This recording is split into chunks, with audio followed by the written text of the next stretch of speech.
তথাকথিত সাংবাদিককে দেখলাম আমাদের সাথে অস্ত্র শস্ত্রের পরিমাপ দেখাচ্ছে।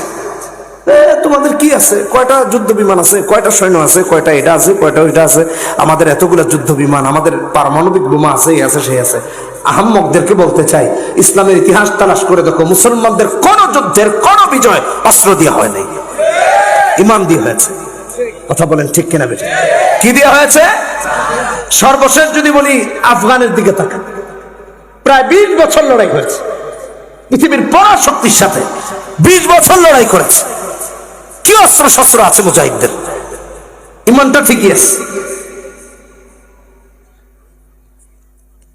আমি দিল্লির দাসত্বে যারা নিজেকে নিয়োজিত করে রেখেছে, আমি তাদেরকে বলতে চাই, ইতিহাস তালাশ করে দেখো, সাহাবায়ে কেরামের বিজয় অস্ত্র শস্ত্র দিয়ে হয় নাই, অত্যাধুনিক অস্ত্র দিয়ে হয় নাই, ইমানের অটল আর অবিচলতার কারণে হয়েছে।